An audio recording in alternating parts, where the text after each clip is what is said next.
Hello everyone, welcome to our YouTube channel JK latest info. तो history की series जो हम स्टार्ट कर चुके थे उसका आज हमारा लेक्चर 19 है। तो आज की इस वीडियो में हम कई सारे टॉपिक्स कवर करने जा रहे हैं, जैसे कि अगस्त ऑफर डिस्कस कर लेंगे, क्रिप्स मिशन डिस्कस कर लेंगे, इंडिविजुअल सिविल डिसोबीडियंस क्या था और पाकिस्तान रेजोल्यूशन क्या था। इन सभी टॉपिक्स को बिल्कुल बेसिक में तरीके में अगर आपको बता दूं तो पाकिस्तान रेजोल्यूशन में क्या होगा, सिंपली यहाँ पे पाकिस्तान की मांग करी जाएगी। अगस्त ऑफर में क्या हुआ था कि भाई कहा गया था कि तुम वर्ल्ड वॉर सेकंड स्टार्ट हो चुके थे, कहा गया तुम हमारे साथ लड़ाई लड़ो, इंडियंस को कहा गया था तो हम तुम्हें आज़ादी दे देंगे, इस तरह की बातें। आज़ादी नहीं, मतलब कुछ शर्तें रखी गई थी, आपको हम इस तरह के बेनिफिट्स देंगे। फिर उसके बाद इंडिविजुअल सिविल डिसोबीडियंस हुआ था। फिर क्रिप्स मिशन में फिर से एक मिशन भेजा गया था, इंडिया को कहा गया था कि तुम हमारी बातें मान लो, हमारे साथ लड़ाई लड़ो तो हम तुम्हारे लिए ये काम कर लेंगे। तो इस तरह के सारे ये ऑफ़र वगैरह में सब कुछ हुआ था, वही थोड़ी डिटेल में हम डिस्कस करने वाले हैं।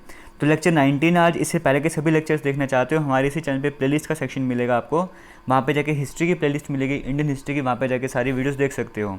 हालांकि हम पूरी हिस्ट्री कंप्लीट कर चुके हैं, ancient modern medieval history already complete कर चुके थे। एक बार फिर से हम यहाँ पे मॉडर्न हिस्ट्री की सीरीज़ स्टार्ट कर चुके थे, जहाँ पे हमने स्टार्ट करा था कैसे यूरोपियंस यहाँ पे इंडिया में एंट्री करी थी, फिर वो 1857 का रिवॉल्ट, इस तरह से मुस्लिम लीग की स्थापना करते करते हमने लास्ट की वीडियोज़ में हमने first round table conference, second round table conference, third round table conference, Gandhi Irwin pact, Poona pact, ये सब कुछ डिस्कस कर लिया था। तो वो सारी वीडियो ज़रूर देखना, आपके काम के आने वाली हैं। तो आज हम स्टार्ट करते हैं यहाँ पे लाहौर रिजोल्यूशन से स्टार्ट करते हैं। सबसे पहले ये लाहौर रिजोल्यूशन की बात करें, 1940 में आता है यहाँ पे। इसे पाकिस्तान रिजोल्यूशन भी कहा जाता है। अब यहाँ पे पाकिस्तान रिजोल्यूशन क्यों, सिंपली यहाँ पे नाम से पता लग रहा है यहाँ पे पाकिस्तान की डिमांड करी अलग से स्टेट बने, चीज़ का नाम पाकिस्तान रखा जाएगा।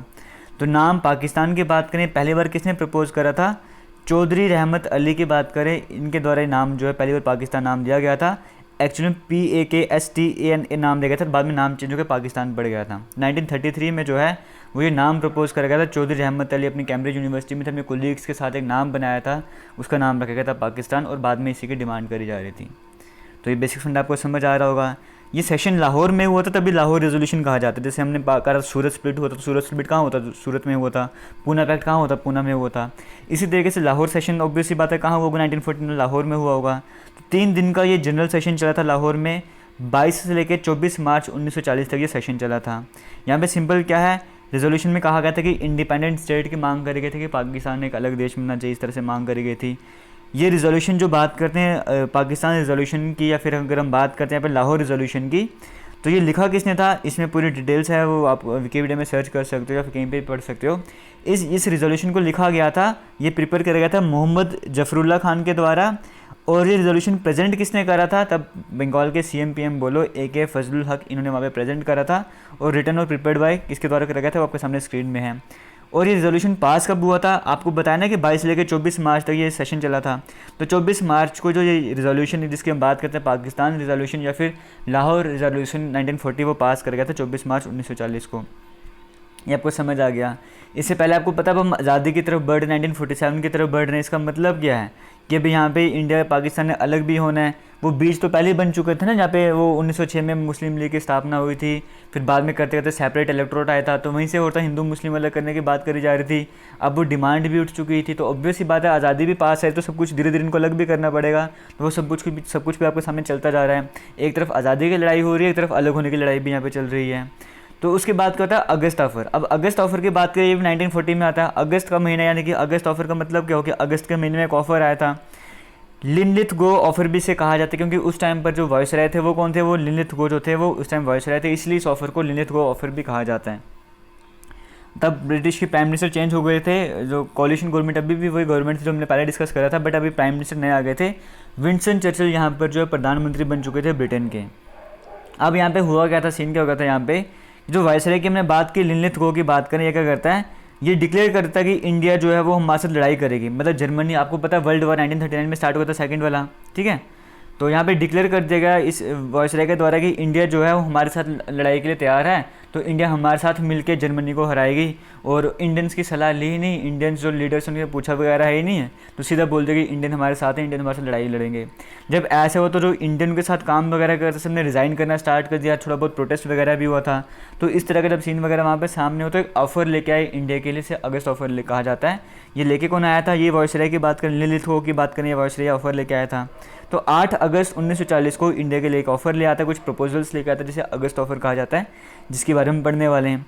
अब इस ऑफर में क्या क्या था देख लो। जैसे कहा गया कि इन्होंने कहा कि हमारा गोल क्या रहेगा सरकार का, ब्रिटिश गवर्नमेंट का, कि डोमिनेंट स्टेटस इंडिया को प्रोवाइड करा जाए, कि इंडिया जो है वो अंग्रेज़ों के अंडर रहते हुए अपने राज्य वगैरह चलाएगी, सरकार वगैरह चलाएगी, ये कहा गया था।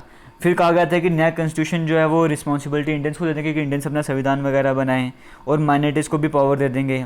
तो इस तरह की बातें यहाँ पर करी गई थी अगस्त ऑफर में। तो यहाँ पर आईएनसी जो इस ऑफर को रिजेक्ट कर देता है, सबसे बड़ी पार्टी कौन सी थी, आईएनसी। अब रिजेक्ट कर दे क्यों, क्योंकि अब वो पहले कह रहे थे कि डोमिनेंट स्टेटस की मांग करते थे, लेकिन आपको पता है कि लाहौर सेशन हुआ था एक 1929 वाला हुआ था, जहाँ पे जवाहरलाल नेहरू जी ने कहा था कि नहीं, हमें अब डोमिनेंट स्टेटस की ज़रूरत नहीं, हमें पूर्ण स्वराज चाहिए, हमें कंप्लीट इंडिपेंडेंस चाहिए। क्योंकि गांधी उनकी बातें नहीं मानी गई थी, पहले कई तरह की बातें करके थे, आपने हिस्ट्री की पुरानी वीडियोस देखे होंगे वहाँ पर। तो बातें जब नहीं मानी गई थी तो पूर्ण स्वराज की यहाँ पे मांग उठा दी थी। तो पूर्ण स्वराज की अगर मांग उठा दी है यहाँ पर, तो इसका मतलब क्या है कि भाई आज़ादी ही आज़ादी चाहिए। 1929 में जो आपको कराया भी था मैंने, क्योंकि पहले साइमन कमीशन वगैरह इस तरह की पार्टीज वगैरह आई थी ना, तो उस टाइम भी कहा था कि हमें पूर्ण स्वराज चाहिए। अब डोमिनेंट स्टेटस से कुछ होने वाला नहीं, तो आईएनसी ऑफर को रिजेक्ट कर देता है। मुस्लिम लीग भी रिजेक्ट कर देता है, क्योंकि यहाँ पे मुस्लिम लीग का मेन फंडा गया है कि हमें भाई अलग देश चाहिए। अब तो है ही नहीं कि इंडिया के अंडर रहना है, डोमिनेंट स्टेटस वाली सरकार का, तो हमें कोई फंडा ही नहीं, हमें चाहिए अलग देश है, तो हम क्यों माने इस बात को। तो वो भी मना कर देते हैं। और सिंपल सी बात है कि भाई पहले 1914 से 18 में भी लड़ाई हुई थी, फर्स्ट वर्ल्ड वॉर हुई थी, तो तब भी कहा गया था इंडियंस को कि आप एक हमारे साथ हो, हम आपको आज़ादी दे देंगे। तब भी कौन सी आज़ादी दे दी थी, इंडिया ने साथ दिया था। तो अब वो भी बातें भी याद थी, अब ये सब भी चल रहा था, तो कहाँ साथ देना था। तो अगस्त ऑफर इस तरह से यहाँ पे फेल हो जाता है। तो ये होगा अगस्त ऑफर। अब जैसे ही अगस्त ऑफर खत्म होता है तो इंडिविजुअल सिविल डिसोबीडियंस में पहले ही पढ़ चुके थे, महात्मा गांधी ने 60 साल सत्याग्रह वगैरह स्टार्ट करा था। इसे इंडिविजुअल सत्याग्रह भी कहा जाता है। अब वो भी सत्य गांधी जी स्टार्ट करेंगे अक्टूबर 1940 से स्टार्ट होता है वाला। अगस्त ऑफर आया था, फिर अक्टूबर में स्टार्ट हो जाता है कि आवाज़ वगैरह सारी रेज करो। लेकिन यहाँ पे गांधी जी मास मूवमेंट को, मास गैदरिंग को अवॉइड करते हैं, क्योंकि वो वायलेंस नहीं चाहते थे यहाँ पे। हालांकि जो पहले 3 सत्याग्रही थे इसके अंदर, वो कौन से, विनोद भावे, नेहरू और ब्रह्मदत्त, लेकिन सभी के सभी को जेल हो जाती है। बाद में सरदार वल्लभ भाई पटेल जैसे लीडर भी ज्वाइन करते हैं, लेकिन इन सभी को, जो तीनों स्टार्टिंग 3 की बात की, इन सभी को तो जेल हो जाती है। तो ये मूवमेंट थोड़ी देर के लिए चलता है, लेकिन हाँ चलता है, ये मूवमेंट भी है। तो सीक्वेंस आपको समझ आ जाएगी। फिर से पहले क्या गया, लाहौर रिजोल्यूशन आ गया, जिसे पाकिस्तान रिजोल्यूशन कहते हैं। उसके बाद अगस्त ऑफर आ जाता है, वर्ल्ड वार स्टार्ट हो गया था। अगस्त ऑफर फेल हो जाता है, फिर individual civil disobedience movement start करी जाती है। अब इसके बाद क्या होता है, अब पहले एक बार आपको बताना चाहूँगा, अर्ली बर्ड के बारे में आप सभी को पता होगा, इंडिया का लार्जेस्ट लर्निंग प्लेटफॉर्म है। इनकी तरफ से कई सारे free mock test, free e books वगैरह, करंट अफेयर्स आपको मिलते रहते हैं। ऑलरेडी हम आपके लिए वीडियोस में बनाते रहते हैं। तो इंडियन कॉन्स्टिट्यूशन की आपको अगर फ्री ई बुक चाहिए तो उसका लिंक वीडियो के डिस्क्रिप्शन बॉक्स में मिल जाएगा, वहाँ पे जाके डाउनलोड कर सकते हो, नोट्स की तरह उसको बना सकते हो और पढ़ सकते हो, डाउनलोड कर सकते हो, फ्री ऑफ कॉस्ट है। तो वर्ल्ड एंशिएंट हिस्ट्री की बात करें, इसका पीडीएफ भी वीडियो के डिस्क्रिप्शन बॉक्स में मिल जाएगा, आप जाके डाउनलोड कर सकते हो। और अर्ली बर्ड की एप्लीकेशन का लिंक भी वीडियो के डिस्क्रिप्शन बॉक्स में मिल जाएगा, आप जाके इंस्टॉल कर सकते हो एप्लीकेशन को, क्योंकि इन तरह के बेनिफिट आपको देखने को मिलते हैं। आगे चलते हैं, यहाँ पर हम बात करते हैं क्रिप्स मिशन की। क्रिप्स मिशन कब आता है, 1942 में आता है, मार्च 1942 में। अब यहाँ पर क्या फंड है क्रिप्स मिशन का, ये देखो। अभी क्या हुआ था कि आपको बताया अगस्त ऑफर था, 1940 का टाइम चल रहा था। अब वर्ल्ड वार को पता है कि 1939 में स्टार्ट हुई थी और 45 तो चलती चलती है आराम से। तो 40 में तो अगस्त ऑफर है, तो उसको रिजेक्ट कर दिया। लेकिन अभी 42 का टाइम से भी वॉर ख़त्म नहीं हुई है, अभी भी अंग्रेज़ों को चाहिए कि भाई इंडिया का साथ वगैरह चाहिए, तो इंडिया की तरफ वो आएंगे। तो यहाँ पर क्या होता है, क्रिप्स मिशन की बात करें, इसके हेड, इसका नाम क्रिप्स मिशन क्यों होगा, इसका जो हेड होता है वो कौन होता है, सर रिचर्ड स्टैफोर्ड क्रिप्स, उसी के नाम पे नाम पड़ जाता है क्रिप्स मिशन, ये हेड होता है। विंस्टन चर्चिल की गवर्नमेंट आपको पता है, तो लेबर मिनिस्टर था उसकी सरकार में, तो उसको भेजा जाता है भाई तुम जाओ इंडिया में। यहाँ पर क्यों होता है, क्योंकि जापान जो है इंडिया की तरफ आ रहा था, ईस्टर्न बॉर्डर की तरफ आ चुका होता है, पता है कि अब जापान ने जो कब्जा कर लेना है इंडिया पे, तो अब उनको चाहिए कि इंडियंस पे कब्जा करें। तो इंडियन साइड में आज जापान आ रहा है, तो अब इंडियन को साथ देना पड़ेगा, तभी काम बन पाएगा, ऐसे हम अकेले लड़ नहीं पाएंगे। तो अब और ज़रूरत है इंडियंस की, अब तो इंडियंस को पार्टिसिपेट करना ही होगा यहाँ पे कुछ भी करके। तो और साथ ही ब्रिटेन की बात करें तो प्रेशर भी पड़ रहा था यूएस की तरफ से, जो बाकी अलाइड पावर्स मिलकर ब्रिटेन से लड़ाई लड़ रहे थे, वो भी ब्रिटेन को प्रेशराइज कर रहे थे कि तुम इंडिया वालों को जो बातें हैं वो बोल दो, उनको मानो चुप करके बातें, और साथ में उनको लड़ाई के लिए बोलो कि लड़ाई करें हमारे साथ में, ऐसे काम नहीं बनने वाला है। तो प्रेशर पड़ जाता है बुरी तरह से ब्रिटेन के ऊपर। अब जब प्रेशर बन जाएगा तो वो क्या करेंगे, एक अपना कमेटी में आते नहीं से, तो किसको क्रिप्स मिशन का नाम रखता है, मिशन की क्रिप्स का मिशन है, क्रिप्स को भेज देते हैं इंडिया में कि तुम जाओ और वहाँ पे बातें वगैरह करो। ये प्रपोजल के लिए क्या आता है कि हम फिर से इंडियन डोमिनियन इस्टेब्लिश करेंगे, कॉन्स्टिट्यूंट असेंबली बनाएंगे इंडिया के लिए, प्रोविंसेस जो होंगी वो।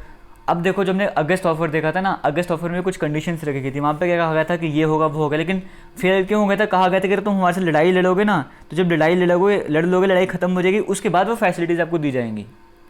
यहाँ पर भी ये हुआ था कि तुम हमारे साथ लड़ाई लड़ो, अगर तुम लड़ाई वगैरह लड़ते हो हमारे साथ, लड़ते हो हमारे साथ, इंडिया वाले अगर हमारी तरफ से लड़ाई लड़ते हैं, तो जैसे लड़ाई खत्म हो जाएगी उसके बाद हम जो है वो तुम्हें डोमिनेंट स्टेटस प्रोवाइड करेंगे, असेंबली बनाएंगे। और अगर प्रोविंस ऐसा है जो चाहता है कि इंडिया के साथ नहीं रहना, उसके सेपरेट यूनियन वगैरह बनाना, सेपरेट कॉन्स्टिट्यूशन बनाना है, तो वो भी वो कर सकता है। कुछ कंडीशंस के साथ में यहाँ पे बातें करी गई थी। सब कुछ वो लास्ट में क्या कहा गया था, वही कि आज़ादी के बाद जब लड़ाई खत्म हो जाएगी उसके बाद सब कुछ दिया जाएगा। तो वही था, पागल मानने वाली बात है, ये फिर से फेल होते से कोई भी मानता नहीं है, क्योंकि फिर से वही बात है कि बाद का स्टैग हो जाता है कि जब लड़ाई खत्म हो उसके बाद सब कुछ होगा तो उसको कोई मानता नहीं है। तो यहाँ देखिए कि क्रिप्स मिशन भी यहाँ पर फेल हो जाते हैं। तो अगस्त ऑफर भी फेल हो गया, क्रिप्स मिशन भी फेल हो गया। आपको दिख रहा होगा यहाँ पे धीरे धीरे क्या हो रहा है, अंग्रेज़ जो है वो हर तरह से हारते जा रहे हैं। एक तो वर्ल्ड वॉर है, बुरी तरह से हार रहे हैं वहाँ पे, मतलब ऑब्वियस सी बात है, लड़ाई होगी, हारो या ना हारो, लेकिन नुकसान बहुत ज़्यादा होता है। तो कंडीशन बहुत बेकार हो गई थी वहाँ पे, ब्रिटिश की बात करें। दूसरा, अगस्त ऑफर भी रिजेक्ट हो गया, क्रिप्स मिशन भी आया था, वो भी फेल हो गया। उससे पहले भी हमने पढ़े थे कई तरह के, जैसे हमने एक साइमन कमीशन पढ़ा था, वो फेल होता जा रहा था। इंडिया वाले कॉन्फ्रेंस रिजेक्ट कर रहे थे, गांधी भी इंटैक्ट हो रहे थे, कई तरह के यहाँ पे चल रहा था। जिसका मतलब क्या था कि ब्रिटेन जो थोड़ा वीक होता जा रहा है, अंग्रेज जो थोड़े वीक होते जा रहे हैं, अब वो धीरे धीरे इंडियंस की बातें मानने को तैयार हो रहे हैं। अगर आज इतनी मानेंगे तो कल ये बात मान लेंगे। तो इस तरह का सिस्टम उनका चलते जाता है, यानी कि वो वीक होते जाते हैं धीरे धीरे, जो हम 1942 तक पहुँच गए हुए हैं। अभी आपको पता, आने वाले लेक्चर्स में और भी जैसे हम पढ़ेंगे आगे, क्विट इंडिया मूवमेंट पढ़ेंगे, कैबिनेट मिशन, और करते करते एक वीडियो बनेगा, आपकी हिस्ट्री कंप्लीट ही हो जाएगी। तो वहाँ से आपकी हिस्ट्री कंप्लीट हो जाएगी। पुरानी वीडियो जब देखते रहना, आपके सारे कंसेप्ट यहाँ पे क्लियर हो जाएंगे। आपको बताना चाहूँगा यहाँ पे साथ ही साथ कि एक और यूट्यूब चैनल है हमारा अनस्टॉपेबल इंजीनियर्स के नाम से, वहाँ पर इम्पोर्टेंट क्वेश्चन सीरीज़ चलती है आपके लिए। तो वो चैनल को जाके सब्सक्राइब जरूर कर लेना, विजिट भी करना। फिजिक्स जैसे साइंस हो गया, पॉलिटी हो गया, हिस्ट्री हो गया, इन सभी सब्जेक्ट्स की जो इंपॉर्टेंट क्वेश्चन सीरीज़ वहाँ पे चलती है, जो कि प्रीवियस ईयर क्वेश्चंस भी होते हैं, कई सारे एग्जाम में पूछे और एक्सपेक्टेड क्वेश्चंस भी होते हैं। तो वो वीडियो जाके ज़रूर देखना, आपके लिए बेनिफिशियल रहने वाली हैं। और jklatestinfo.com हमारी ऑफिशियल वेबसाइट है, आप वहाँ पर भी विजिट कर सकते हो। कई तरह के मॉक टेस्ट, कई तरह के नोट्स, कई तरह के क्विजेज़ वगैरह, प्रीवियस ईयर पेपर आपको वहाँ पे मिल जाएंगे। तो वहाँ पे जाके भी विजिट ज़रूर करना, तो आपको वहाँ पे बहुत कुछ मिलने वाला है सीखने के लिए।